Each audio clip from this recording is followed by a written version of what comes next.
কত দুঃখের, কত আফসুসের, কত লজ্জার। 30 পারা কোরআনের হাফেজ, ইন্টারভিউতে ফার্স্ট, সেরা একজন হাফেজ কোরআন, এত সুন্দর কোরআনে পাক শুনাইলেন রমজান মাসে, খতমে তারাবি শুনাইলেন, পিছনে তার কত রকমের মুক্তাদি মুসল্লি। রমজানের 20 রোজা গেল, এখন ওই হাফেজ সাহেবকে সামনে বসায় হাফেজ সাহেবদের জন্য টাকা কালেকশন আরম্ভ হইল, যে ভাই তারাবির টাকা দেন, সবাই তারাবির টাকা দিবেন, হাফেজ সাহেবরা আমাদেরকে তারাবি পড়াইছে, ওনাদেরকে টাকা দিতে হবে। এটা নিয়ে কথাবার্তা চলছে, এটা নিয়ে চাওয়া হচ্ছে। তারপর ইমাম সাহেবদেরকে রমজান উপলক্ষে কিছু দেওয়া লাগবে, মুয়াজ্জিন সাহেব, খাদেম সাহেব আছে। এই যে একটা কালচার, এই সমাজ ব্যবস্থার এই কালচার আমাদেরকে আরো ক্ষতি করছে, আরো ধ্বংস করছে। হেফজখানা থেকে আসলাম, হযরত আলা দামাত বারাকাতুহুমের নিকট এটা শুনলাম, খতমে তারাবির এই জিল্লতি, এই বেইজ্জতি এবং এই টাকার হালাল হারাম, কতটা সম্মানের টাকা, কতটা বরকতের টাকা।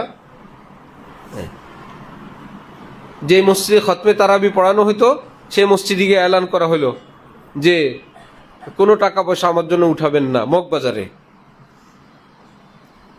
পেয়ারাবাগ বড় মসজিদ। বলে কি এইটুকুন পিচ্ছি মানুষ, কোনো টাকা উঠাবেন না, আমি এই ফি সাবিলিল্লাহ আল্লাহর জন্য আপনাদেরকে নামাজ পড়াবো। ফতোয়া তো দেওয়া যাবে না, কারণ অতীতের হিস্টোরি অনেক লম্বা, আর এত মোকাবেলা কে করবে।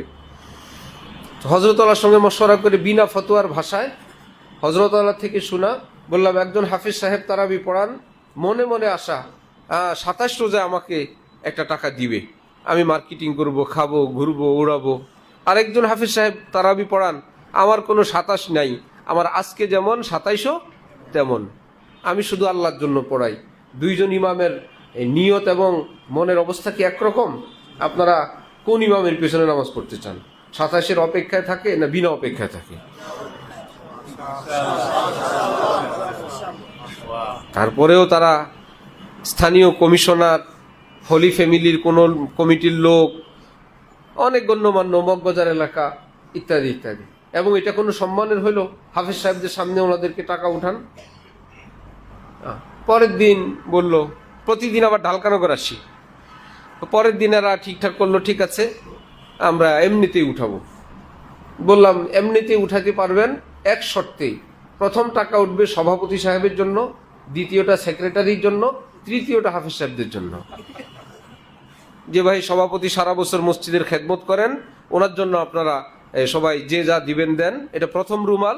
দ্বিতীয় রুমাল এটা সেক্রেটারির, ওনার জন্য আমরা, উনি তো কোনো টাকা পয়সার জন্য খেদমত করেন না, আল্লাহর জন্য করেন, আমরা আমাদের মহল্লাবাসীর পক্ষ থেকে রমজান উপলক্ষে সেক্রেটারির দ্বিতীয় রুমাল, তৃতীয়টা হাফেজ সাহেবের জন্য।